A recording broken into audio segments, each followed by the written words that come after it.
Hey there everyone, my name is Kritika and I am your economics educator at ExamVet. Today we will be studying mathematical economics and this will be our lecture 1. So in this video I will be telling you कि क्यों economics की ज़रूरत पड़ती है, mathematics की ज़रूरत पड़ती है economics में, why we required to study mathematical economics and econometrics separately in the subject of economics. सो क्या ये इसका सब पार्ट है, हम क्यों इसको यूज़ करते हैं, all the queries will be covered in this video and today I'll be teaching you the basics of mathematical economics, very basics. Even if you are from zero economics background, then also these are the properties that are required for you to learn. ये कुछ ऐसी properties, कुछ ऐसे terms को मैं introduce करूँगी जो help करेंगे आपको आगे मैथमेटिकल इकोनॉमिक्स को पढ़ने में और समझने में and of course CUET exam crack करने में. So the first thing is why maths in economics, हम क्यों पढ़ते हैं. So the first thing is to prove any economic theory deductively. Deductively का क्या मतलब हुआ? डिडक्टिवली का मतलब ये होता है, if you have studied economics earlier, so आपको इंडक्टिव और डिडक्टिव मेथड का डिफरेंस पता होगा. और अगर आपने नहीं पढ़ा है, आपको नहीं पता है, तो we will cover it in the course. I will explain you what are inductive methods and what are deductive methods. Okay, so हम जब deductive method की बात करते हैं, हम briefly बता देते हैं कि क्या होता है deductive method और क्या होता है inductive method. Deductive method में हम जो already डिस्कवर्ड लॉज हैं, हम उनको अप्लाई करते हैं हमारे डिसिप्लिन में. और जबकि हम इंडक्टिव मेथड में क्या करते हैं, हम खुद डेटा कलेक्ट करते हैं और इससे इन्फ्रेंसेस ड्रॉ करते हैं. हम सैम्पल कलेक्ट करते हैं और हम इन्फ्रेंसेस ड्रॉ करते हैं. हम समझने की कोशिश करते हैं कि क्या पैटर्न शो कर रहे हैं ये वेरिएबल्स, ये क्या बताना चाहते हैं. तो वो हमारा इंडक्टिव होता है. लेकिन डिडक्टिव से हमारा क्या मतलब है कि यहाँ पर मैथमेटिक्स में as a discipline, mathematics is a very old discipline. So इसमें काफ़ी सारी रिसर्च हुई हैं, काफ़ी ज़्यादा डेवलपमेंट हुआ है. बहुत सारे मैथमेटिशियंस आए हैं जिन्होंने बहुत कुछ डेवलप किया है और उसको हम यूज़ करते हैं अपनी इकोनॉमिक थियरी को प्रूव करने में. क्योंकि जो इकोनॉमिस्ट हैं, उन्होंने एक पैटर्न सोसाइटी में ऑब्जर्व किया और उन्होंने अपनी इकोनॉमिक थियरी दी. लेकिन कोई भी कैसे मान ले इस थियरी को, उसको साइंटिफिक बनाने के लिए, उसको मानने लायक बनाने के लिए, उसको एक मैथमेटिकल टर्म में एक्सप्रेस करने के लिए हमें कुछ मैथमेटिकल टूल्स की ज़रूरत पड़ती है. उन टूल्स को हम जब यूज़ करते हैं मैथ्स के डिसिप्लिन से उठा के हम जब इकोनॉमिक्स में यूज़ करते हैं, तो उस मेथड को बोलते हैं, उस वे ऑफ यूजिंग को बोलते हैं हम डिडक्टिव मेथड. तो हम डिडक्टिवली इकोनॉमिक थियरी को प्रूव करने के लिए मैथमेटिकल इकोनॉमिक्स का यूज़ करते हैं. ओके, नाउ अब दूसरा यूज़ इसका क्या है, क्यों हमें यूज़ करना पड़ता है? To ensure the multi dimensional analysis. Multi dimensional analysis का क्या मतलब है? हमें, आपको बेसिक इकोनॉमिक्स पता होगा कि this is the demand curve, let's say this is the price and this is the demand, the quantity demanded, है ना. सो this is the 2 dimensional picture. यहाँ सिर्फ 2 वेरिएबल्स इन्वॉल्व हैं, तो हम इसे ज्योमेट्रिकली प्रूव कर सकते हैं. Sorry, it's a demand curve, so it should be downward sloping.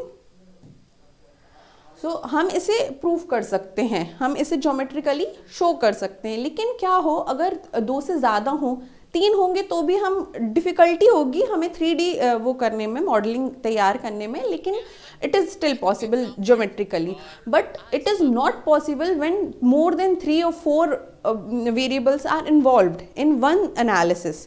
और ऐसा होता है कि किसी एक चीज़ को इन्फ्लुएंस करने वाले, जैसे डिमांड को इन्फ्लुएंस करने वाले बहुत सारे फैक्टर्स होते हैं, टेस्ट एंड प्रेफरेंस होते हैं, ये सारी चीज़ें होती हैं जिनको हम सेट्रल पैरेलल्स में बोल देते हैं. लेकिन actually it is required for us to understand, to include the influences of all these parameters जब हम अपने इकोनॉमिक थियरी का एनालिसिस करते हैं. सो दैट्स वाई जब ज़्यादा वेरिएबल्स इंक्लूड होते हैं तो हम उसे ज्योमेट्रिकली नहीं शो कर सकते. और इसलिए मल्टी डायमेंशनल एनालिसिस के लिए हमें मैथ्स की ज़रूरत पड़ती है. तो इसलिए हम हर एक वेरिएबल को एक साइन असाइन कर देते हैं और उसके थ्रू हम मैथमेटिक्स का यूज़ करके हम देखते हैं कि क्या वो उस पर्टिकुलर वेरिएबल का हमारे मेन वेरिएबल पर कितना असर पड़ रहा है और कैसा असर पड़ रहा है, तो उस एनालिसिस के लिए हमें मैथमेटिक्स की ज़रूरत पड़ती है। The third thing is to make use of wealth of theorems. Wealth of theorems का क्या मतलब हुआ? वेल्थ ऑफ थियरम्स का ये मतलब हुआ कि mathematics as a discipline has a lot of theorems. इसमें बायनोमियल थियरम है, इसमें लेग्रांज मल्टीप्लायर है, तो काफ़ी सारी चीज़ें ऑलरेडी डेवलप्ड हैं। So it has a immense wealth of good theorems, so we can make use of them directly. हमें कुछ भी इकोनॉमिक्स में अलग से प्रूफ करने की ज़रूरत नहीं है। We can just take it from there, use it here, and to simplify that our assumption. हमने जो इकोनॉमिक थियरी में जो अजम्पशन लिए हैं और अजम्पशंस के अलावा हमने जो कुछ भी बताने की कोशिश की है वो मैथमेटिकली प्रूफ किया जा सकता है using all the wealth of theorem. Lagrange multiplier का यूज़ करते हैं हम ऑप्टिमाइजेशन के लिए। ऑप्टिमाइजेशन का मतलब कि जब हम यूटिलिटी एनालिसिस के ऊपर काम करते हैं, हम इस यूटिलिटी एनालिसिस को डिटेल में, इंडिफरेंस कर्व को डिटेल में माइक्रो इकोनॉमिक्स में पढ़ेंगे। So stay tuned. तो हमें जब उसके लिए ज़रूरत पड़ती है तो क्या ऑप्टिमल क्वांटिटी हो एक्स और वाई गुड की, इसके लिए हमें मैथ्स का यूज़ करना पड़ता है। तो यहाँ पर जो सारे थियरम्स अप्लाई होते हैं वो मैथ्स से डिराइव होते हैं। So that is why we are required to study maths in economics. Even though you are pursuing economics from SSS school of JNU, still you are required to learn a lot of maths, and that's why I am here to teach you all of that. The fourth important thing is to prove economic theory mathematically valid. अब कोई भी theory economist ने propound करी, लेकिन अगर उसका कोई mathematical base नहीं है तो वो जब सिर्फ ऐसे कंसीडर करे जाएंगे कि एक पॉलिटिशियन ने कुछ भी बोल दिया, एंड सो इकोनॉमिस्ट एक पॉलिटिशियन नहीं है, वो लोगों को धोखे में नहीं रख सकता, वो झूठे वादे नहीं कर सकता। इसलिए उसको ज़रूरत है कि वो अपनी दी हुई थियरी को एक प्रूफ दे, एक वैलिडिटी दे। और वो कब पॉसिबल हो पाती है? जब हम मैथमेटिकली उस चीज़ को प्रूफ कर देते हैं।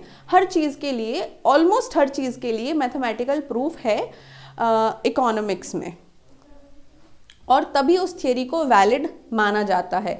कीन्स ने जो अपनी कंजम्पशन की थियरी दी थी, जैसे हमने पिछले मैक्रो इकोनॉमिक्स के लेक्चर में देखा था, C इज इक्वल्स टू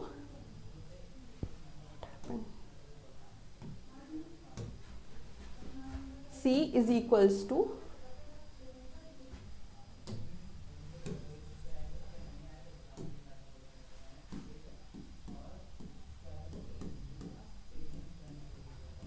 तो ये जो कंजम्पशन की थियरी दी थी, उन्होंने इस इक्वेशन के थ्रू उन्होंने पूरी थियरी को प्रूफ किया है, और बाकायदा एक मैथमेटिकल डेरिवेशन है उसके लिए। तो इसलिए ही बाकी सारे इकोनॉमिस्ट, जो फेलो इकोनॉमिस्ट थे, उन्होंने उनकी बात मानी और वो मान्य हुए। अदरवाइज हवा में कोई कुछ भी बोल देगा, it will not be valid, it can not be considered as a economic theory. Okay, next we will talk about what is the difference between mathematical economics and econometrics. तो देखिए, मैथमेटिकल, हम अब एक क्वेश्चन आ रहा होगा कि हमें कितनी मैथ्स पढ़नी होती है इकोनॉमिक्स में। मैथमेटिकल इकोनॉमिक्स नाम की अलग से एक सब्जेक्ट है, इकोनोमेट्रिक्स नाम का एक अलग से सब्जेक्ट है, कितना मैथ्स पढ़ना पड़ेगा? But there is a subtle difference. दोनों में ही नंबर्स का यूज़ होगा, दोनों ही सब डिसिप्लिन्स में आपको मैथमेटिकल टूल्स अप्लाई करने होंगे, but there is a difference. What is the difference? I am here to tell you. Mathematical economics की जब हम बात करते हैं, that is deductive, and I have just explained you कि what is deductive method. when we talk about econometrics is inductive in nature. What do you mean by inductive? हमने क्या किया, हमें जब अगर कोई भी थियरी को वैलिडेट करना है, हमें थियरी को नहीं, जस्ट हमें इन्फरेंसेस ड्रॉ करने हैं, हमें कोई एक पैटर्न निकालना है, तो हम क्या देखेंगे, कुछ वेरिएबल्स असाइन करेंगे और उनके ऊपर से जो रियल टाइम डेटा होगा वो हम कलेक्ट करेंगे, और उस डेटा को एनालाइज करके हम देखेंगे कि क्या पैटर्न है, क्या कोरिलेशन शो हो रहा है, किस तरीके का रिलेशन, दोनों वेरिएबल किस नेचर का रिलेशन वो शेयर कर रहे हैं, और इसको एनालाइज करने के लिए हम इकोनोमेट्रिक्स का यूज़ करते हैं। इकोनोमेट्रिक्स में हमने क्या करना है, हमें पहले डेटा कलेक्ट करना है सब्जेक्ट से और उसके बाद थियरी डिराइव करनी है। उसके बाद थियरी डिराइव करनी है। लेकिन इसमें क्या करना होता है, हमें पहले जो ऑलरेडी डिराइव्ड थियरी है, जो ऑलरेडी डिराइव्ड थियरी है मैथमेटिकल इकोनॉमिक्स में, उससे हमें प्रूव करना होता है। टू प्रूव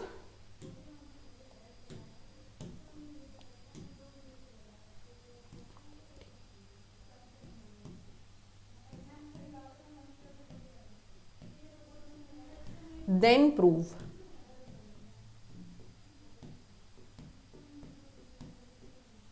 पहले थियरी आई फिर प्रूव आया। इसमें पहले हमें डेटा होगा, उसके बाद हमारा उस डेटा से हम जो इन्फरेंस ड्रॉ करेंगे उससे हम थियरी बनाएंगे। So this is the subtle difference between mathematical economics and econometrics. I hope you are getting.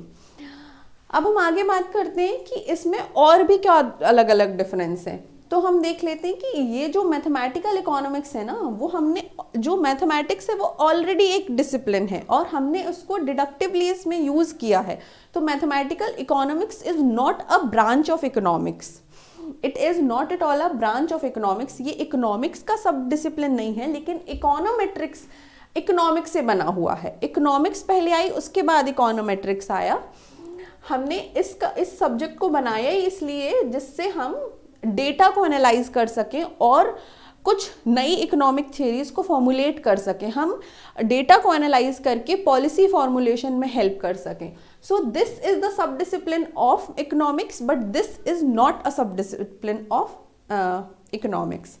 And now let's talk about the third difference. The third difference is that tools are used to create and establish an economic theory. तो mathematical economics में कुछ theory को proof करने के लिए, establish करने के लिए हमें इसके टूल्स का यूज़ करना पड़ता है। जैसे ऑप्टिमाइजेशन के लिए हमें लैग्रांज मल्टीप्लायर का यूज़ करना पड़ता है, which is a mathematical thing. और भी बहुत सारे थियरम्स हैं, डिफरेंशिएशन, इंटीग्रेशन, बहुत बेसिक लेवल पे अगर हम बात करें तो इन सारे टूल्स का यूज़ करना पड़ता है हमें अपनी थियरी को वैलिड बनाने के लिए और सिंपली थियरी को डिराइव करने के लिए, थियरी को एक्सप्लेन करने के लिए। लेकिन यहाँ पर to prove any economic theory with real world data and statistics. So we have seen that कि just to explain you this point with the help of an example कि let's say पूरी दुनिया में ऐसा बोला जाता है कि females are paid less than the male counterparts, लेकिन कौन मानेगा? जस्ट बोल देने से तो कोई नहीं मान लेता ना। तो हमें क्या करना होगा, हमें एक्चुअली वर्क प्लेसेस पे जाके डेटा कलेक्ट करना होगा और उसके बाद हम बताते हैं कि जो फीमेल या मेल जो भी जेंडर है उसका क्या इम्पैक्ट पड़ रहा है उसके वेजेस पर। तो अगर हमें कोई इस तरीके की थियरी फॉर्म करनी है, हमें कोई रिसर्च वर्क करना है, तो इसलिए हमें पहले डेटा की ज़रूरत पड़ेगी और उसके बाद हम कुछ इन्फ्रेंसेस ड्रॉ कर सकते हैं और फिर हम उस डेटा का यूज़ करके जो हमने जेंडर और वेजेस का जो डेटा कलेक्ट किया उससे हम बता सकते हैं कि this is the correlation, male counterparts are paid more than their female counterparts. So this is how we make use of this subject. And here जैसा मैंने ये एग्जाम्पल दिया, इस जगह पर हमें डेटा की ज़्यादा ज़रूरत है compare to the tools of mathematics. So that's why these are the two separate subdisciplines, okay, the two different streams, okay. Now we talk the basic things about mathematical economics. तो हमें जब mathematical economics पढ़ना है तो हमें बहुत basic चीज़, सबसे पहली बेसिक चीज़ है वेरिएबल, उसके बारे में पता होना चाहिए. वेरिएबल्स क्या होते हैं? Variables are called variables because they can vary, they can have variety of values. Thus a variable can be considered as the quantity which assumes variety of values in a particular problem. Many items in the economics can take different values. तो हमें जब एक ही particular चीज़ की different values assign करनी होती हैं, for example this is our demand function, this is our price,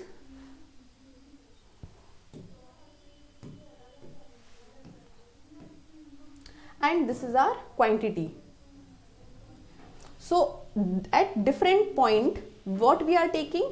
We are taking different values of quantity and price, and where we can see this pattern. So this is one variable, P is assigned to price and Q is assigned to our quantity demanded. और हमने अलग अलग values पर देखा, ये 0, 1, 2, 3, 4, 5, 0, 5, 10, 15, 20. So different price level पर हमने ये चेक किया कि कितनी क्वांटिटी डिमांड की जा रही है. तो here this one variable is taking different values. Okay, so इन अलग अलग वैल्यूज एक variable, let's say this is the price, so it can take different multiple different values. Similarly quantity it can take different values.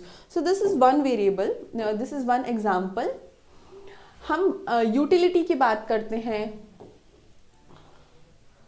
तो हम और भी अलग अलग प्रकार के वेरिएबल्स का यूज करते हैं. For example, this is the utility function that is defined over let's say Cobb Douglas utility function. Microeconomics के लेक्चर में मैं डिटेल में कंप्लीट करूंगी कि what are Cobb Douglas, what are perfect substitute, what are perfect complement. तो इन सभी के यूटिलिटी फंक्शंस को हम डिटेल में डिस्कस करेंगे. And what is function, relation and function के जो चैप्टर हैं उनको भी हम मैथ्स में आगे कवर करेंगे. So just stay tuned, all the content will be coming pretty soon.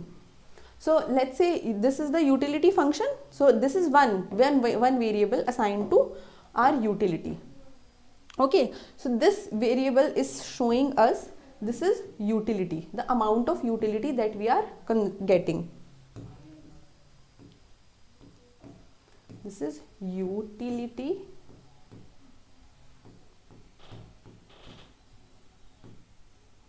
This is our quantity of good X.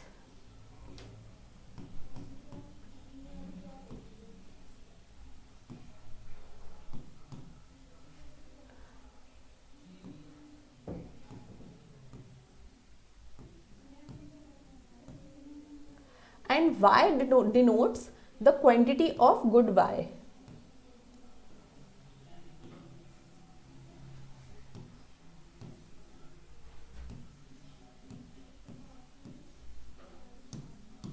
In the next slide, we will see what are these X and alpha and beta. So यहाँ हमने देख लिया कि यहाँ हमने तीन variables का use किया है, utility, quantity of good X and quantity of good Y.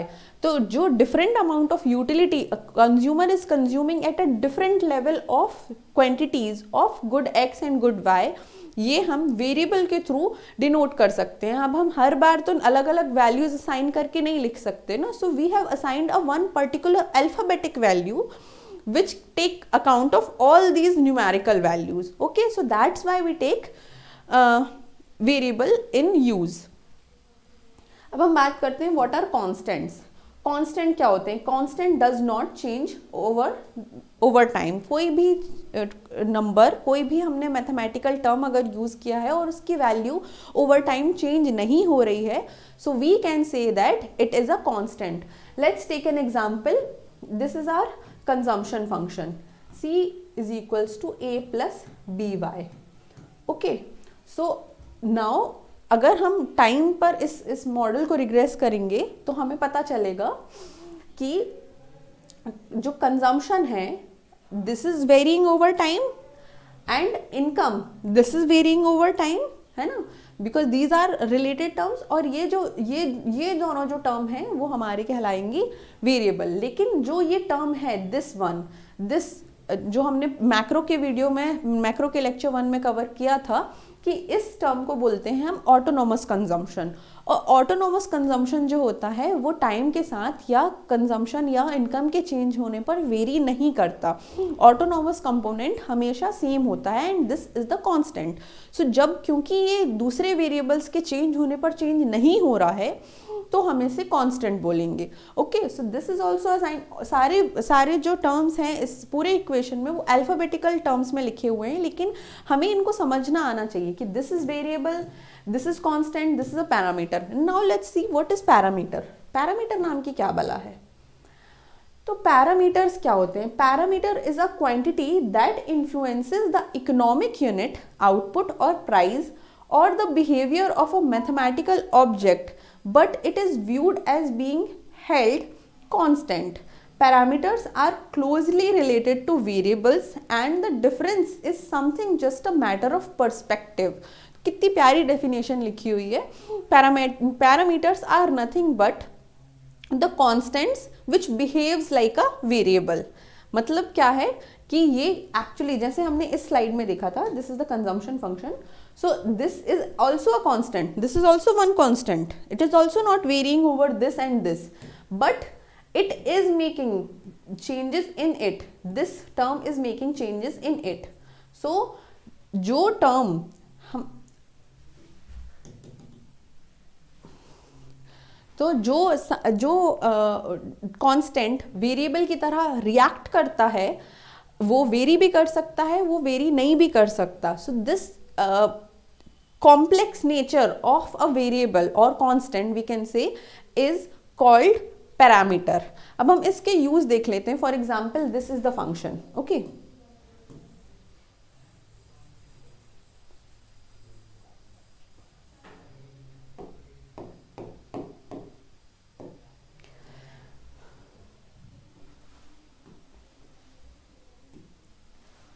क्योंकि हमें पता है ये जो c इज इक्वल्स टू,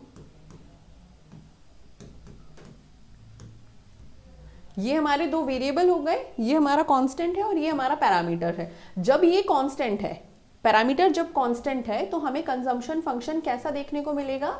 ऐसा. दैट इज जब ये, because it is showing us what the slope of the consumption curve. तो अभी क्योंकि अगर ये कांस्टेंट है तो ये कांस्टेंट होगा. अगर ये टाइम के साथ वेरी कर रहा है, if it is in varying in nature, so we see like this. अगर ये कांस्टेंट नहीं होगा, इसकी वैल्यू वेरी करेगी. फॉर एग्जाम्पल अगर ये सिर्फ स्लोप इसका 0.8 है, so it shall continues to be same in this picture. लेकिन अगर ये वेरी कर रहा है, अगर ये हमारा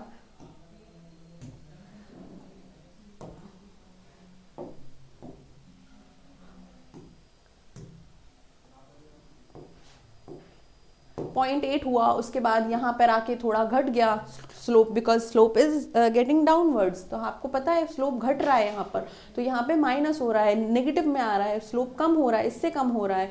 तो लेट्स से अगर हम बोल सकते हैं 0.6, फिर अगेन इसका स्लोप बढ़ रहा है. So this term is getting changed over time. तो क्योंकि इसका एक नेचर ऐसा है जो वेरिएबल की तरह भी एक्ट कर रहा है और कांस्टेंट की तरह भी एक्ट कर रहा है, तो हम इसे क्या बोलेंगे? It's a parameter. ओके, सो हमने जान ली ये कुछ बेसिक बातें कि पैरामीटर, वेरिएबल और हमारा कांस्टेंट क्या होता है. मैं आपको बता दूं कि इस लेक्चर के लिए मैं रेफरेंस ले रही हूँ, अल्फा सी चियांग नाम की बुक है जो मैथमेटिकल इकोनॉमिक्स की है. So you can also refer to that book for in case you have any further query और further reading, you can refer to this book. Otherwise you can just text me in the comment. I will also help in solving your queries. अब हम कुछ basic laws की बात कर लेते हैं कि क्या हमें मैथमेटिकल इकोनॉमिक्स में यूज़ होंगे, और सिंपली क्या वो ऐसे आइडेंटिटीज़ हैं, फॉर्मूलेज हैं जो हमें बाय हार्ट करना है in order to crack the CUET examination. Because these are the formulas, they are very basic, लेकिन you may know as well. Law of exponents maybe you probably know if you have studied mathematics even at your 10th standard, then also you may know all these laws. But what happens in the exams, that we, even though we know something, we tend to make mistake just because we haven't revised it. So that's why I'm here to teach you from the basic level. Even if you do not know, you can cover it. If you do know it already, you can revise it and practice as many questions as possible, so that it will be ensured that you are not making any silly mistakes in the exams. Okay, so that's why I'm here to tell you what are laws of exponents. So first thing is product rule. Product rule क्या बोलता है? For example, this is base. कोई एक number है, उसके ऊपर हमारी power है m. m की पावर है ना, और ये मल्टीप्लाई में है with the same number having power n। तो जब ये दो सेम बेस होते हैं और उन दोनों का मल्टीप्लिकेशन हो रहा होता है, so we know that what happens, हमारा जो पावर है वो ऐड हो जाती हैं, m plus n।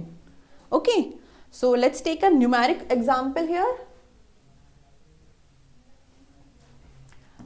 2 to the power 2 plus नहीं multiplied 2 to the power 3 is equals to 2 to the power 2 plus 3।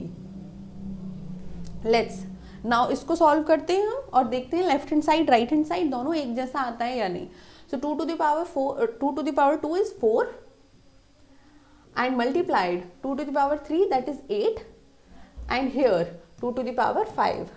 So we know that 4 8 are 32 here and here also at the left hand side also it's 32 and at the right hand side also it is 32. So we have proved that this identity is valid, although we do not have to do such a elementary thing, but still I am doing.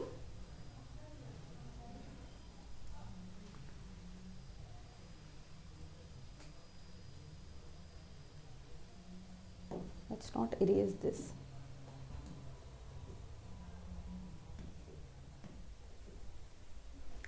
अब बात करते हैं quotient rule क्या होता है। Quotient rule ये बोलता है कि अगर कोई दो बेस सेम हो और उनमें डिवीजन हो रहा हो, बेस सेम हो और पावर डिफरेंट हो, तो उन पावर का सब्ट्रैक्शन हो जाता है। दिस अगर फॉर एग्जाम्पल हम इसे दूसरे तरीके से एक्सप्लेन करें, so that would be a to the power m and a to the power n। तो इसको हम लिख सकते हैं just because it's a positive power it can be reciprocate upside, तो हम इसको क्या करेंगे a to the power m multiplied by a to the power minus n। और सेम जो हमने पहले इस प्रोडक्ट रूल में सीखा है वही अगर हम यहाँ अप्लाई करें, so a to the power m plus नहीं sorry 8 to the power m plus minus of n, तो ये हमारा हो जाएगा ना a to the power m minus n। Got it? It's as simple as that. You must have studied it. In fact, if you have studied physics in your 10+2, तो फिर तो आपने बहुत अच्छे से इन सारी चीज़ों को कवर किया होगा। So see, maths is one such subject जो हर कहीं यूज़ होता है, be it economics, be it physics, be it chemistry, be it any discipline. So having mathematics as your best friend can help you sail through various different examinations. Now let's talk about the law of power of a power. Power of a power क्या होता है? For example, this is a number, okay? It has an exponent of m. तो हम जब इस पे एक और पावर चढ़ा देंगे तो क्या होगा, ये m is to n हो जाएगा, m multiplied by n. So this is the rule. You can take any example, जैसा मैंने 2 का एग्जाम्पल लिया था, to see whether it is valid or not, and if it is not, just let me know in the comment. अब हम बात करते हैं प्रॉपर्टीज ऑफ लॉगरिथम्स। ये लॉग की प्रॉपर्टीज काफ़ी इजी हैं, लेकिन may be you may be unaware of it. और अगर आप प्रीवियस ईयर क्वेश्चंस को ध्यान से देखें CUET के, तो ये प्रॉपर्टीज एक्चुअली पूछी जाती हैं एग्जाम्स में। इनके न्यूमेरिकल्स आते हैं, इन पर बेस्ड अप्लाइड क्वेश्चंस आते हैं। So being good with these properties is way too important. Now let's see what are these, what are the product properties of log. तो पहले मैं बता दूं लॉग क्या होता है, और जो लॉग के फंक्शंस हैं, लॉगरिथमिक ग्राफ्स हैं, ये सारे हम कवर करेंगे जब हम चैप्टर कंप्लीट करेंगे। कौन सा? Relation and function. तो फंक्शन जब मैं चैप्टर एक्सप्लेन करूंगी तब मैं आपको सारे ग्राफ्स, सारे फंक्शन, सारे नोटेशंस बहुत डिटेल में, बहुत आराम से कवर करूंगी। Okay, so stay tuned. But अभी हम प्रॉपर्टीज देख रहे हैं, सो लेट्स सी। जो नेचुरल लॉग होता है उसको ln से डिनोट किया जाता है, और अगर लॉग बेस 10 से ले हम तो हम LOG का यूज़ करते हैं। यूजुअली आपको एग्जाम में ये भी लिखा मिल सकता है, ये भी लिखा मिल सकता है। सो मेक श्योर कि आप इन दोनों में कंफ्यूज ना हो। प्रॉपर्टीज दोनों में ही सेम अप्लाई होती हैं, चाहे वो ln हो चाहे वो log हो। Okay, and we can give base to it. For example अगर हम प्रोडक्ट प्रॉपर्टी लेते हैं, just to give you an example, we have log and उसका बेस है e, बेस e हमने अज्यूम किया है, और यहाँ पे हो रहा है a मल्टीप्लाइड बाय b। सो इसको हम एक्सपांड कर सकते हैं कैसे, log e a plus log base e b। सो जब भी लॉगरिथम अप्लाई हो जाता है, so it is converted in this form. Got it. अब बात करते हैं what is the quotient property. जो लॉगरिथमिक है वो उसी, जो हमारे एक्सपोनेंट था उसी की प्रॉपर्टीज को आगे लेके जाता है। It is kind of the same, लेकिन हम देखेंगे एक्सपोनेंट और लॉगरिथमिक में क्या बेसिक डिफरेंस होता है और कैसे चेंज किया जाता है। ओके, सो हमने लिया कोशेंट प्रॉपर्टी। कोशेंट प्रॉपर्टी क्या होती है, अगर log base e that is a divided by b है, so it will be converted into log of a minus log of e b। So this is the basic thing. Okay, now let's talk about the power property of log। Just to erasing it so that there would be more space.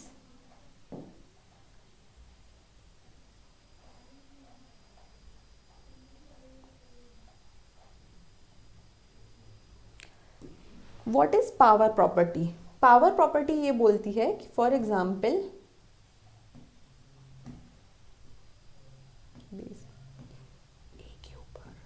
A के ऊपर B की power लगी हुई है, this is the thing. तो हम इसको लिख सकते हैं log of b multiplied bye, ये जो पावर में था, जो इसके बेस के पावर में था, वो हमारा आगे आ जाएगा, b multiplied by log e a। So this is what is known as our power property of logarithm.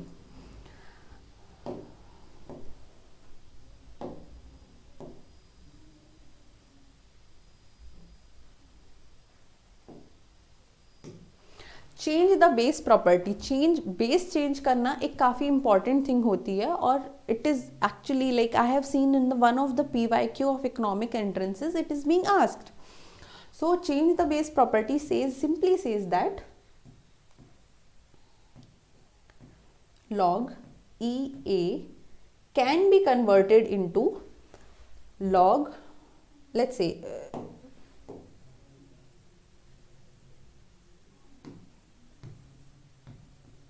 log MN।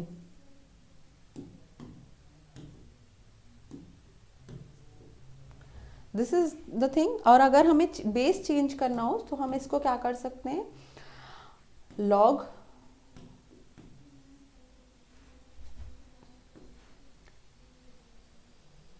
EN divided by log EM। जो इसका बेस है वो डिनोमिनेटर में आ जाता है, तो इस प्रॉपर्टी को हम change the base property of log बोलते हैं। ध्यान रखिए, अगर मैं इसकी जगह, इस फॉर एग्जांपल log की जगह ln यूज करूं, so that would again B same, लेकिन यहाँ पर जब हम नेचुरल log यूज करते हैं, so we use the base e। Okay,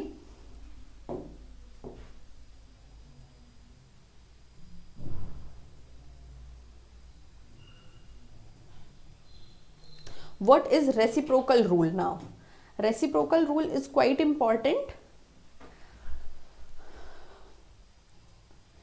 अगर हम इसे log of E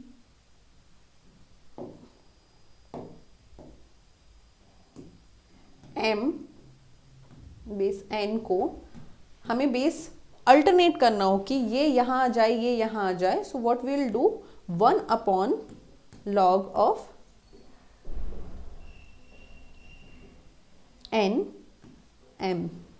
So this is as simple as that. I can explain the proof of it as well, but since it is a MCQ based paper, so proof की आपको learn करने की, overwhelm करने की ज़रूरत नहीं है. वैसे हम previous property का use करके simply इसे proof कर सकते हैं. In case you want, comment down. So that's it.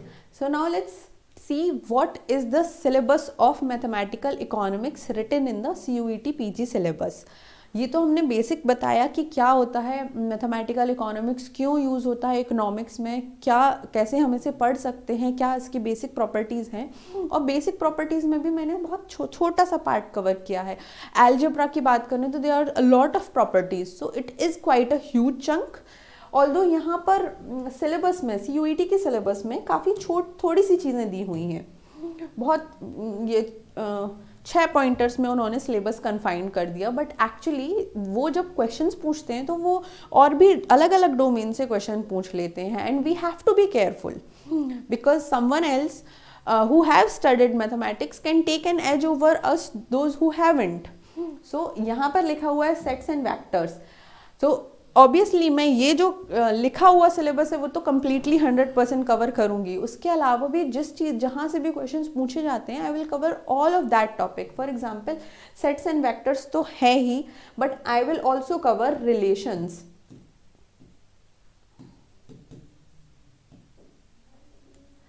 And vectors के साथ मैं कवर करूँगी 3D geometry. 3D geometry, or you can say the coordinate geometry.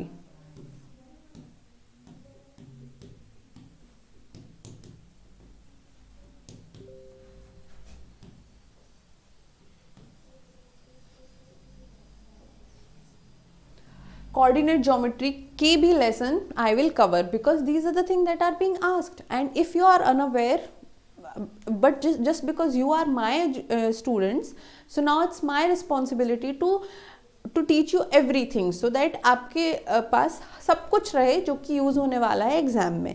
And I will also make sure कि मैं उस चीज़ को एलिमिनेट करूँ जो एग्जाम में नहीं पूछी जाती.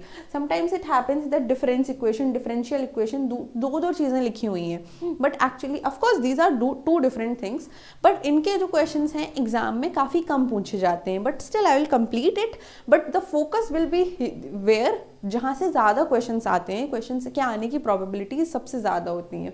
ठीक है, तो फंक्शंस में I will cover all the different types of function and what are function. सबसे पहले तो फंक्शन की क्या डेफिनेशन होती है, कैसे मैपिंग होती है, क्या कार्टेशियन प्रोडक्ट होता है, all of that thing. And other than that जो बेसिक फंक्शंस होते हैं जैसे modulus function, exponential function, logarithmic function, these all the functions will be covered by me for you. Several single and multivariate optimization को हम learn करेंगे mathematical economics का use करके, using tendency property and also using Lagrange multiplier. Integration of the function, this is the very important thing.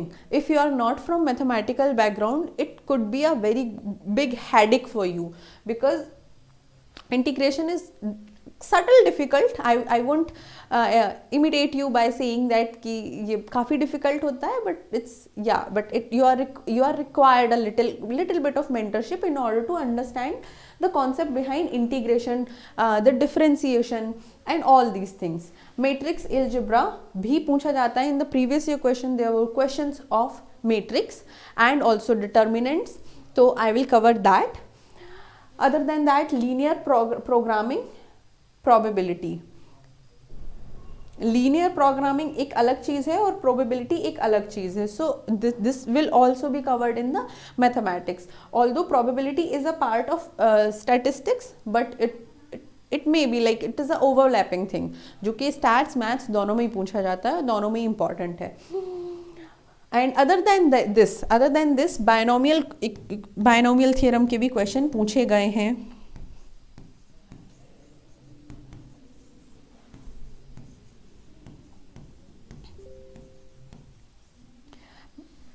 Binomial theorem के geometry से बहुत सारे questions पूछे गए हैं. ज्योमेट्री में they ask you question about finding the area और the third side of the equilateral triangle. So all these basic geometry जो कि काफ़ी बेसिक है, जो कि आराम से पढ़ी जा सकती है, लेकिन द थिंग इज दैट कि वी डू नॉट नो कि कहाँ से कौन सा क्वेश्चन आ जाए. सो instead of jumping into the ocean of a lot of content available on internet, it is required कि क्या ज़रूरी है और क्या नहीं ज़रूरी है. Because see, when I was preparing, I do not have any mentorship. So what I did that I try to mug up every single thing, but this is not possible. Later on I realized that I was just unnecessarily doing so many things which can be easily filtered out, and this filter thing I will be doing for you. So it will be just like a spoon feeding. You have to come to this class, you have to study the concept, and you have to practice the question, and that's it, enough. You don't have to do a lot of research. All the research of what is being asked, how is the paper patterns, everything will be done by the team of ExamVert. So thank you so much for this. Thank you so much for watching this lecture, and stay tuned. I'll be coming with the next lecture of mathematical economics, as well as different lectures of microeconomics, macroeconomics, stats, econometrics, and public economics, and very important Indian economy. And also economic GK is being asked in the paper of CUET, so I shall be covering that as well. So thank you so much, and please subscribe to ExamVert.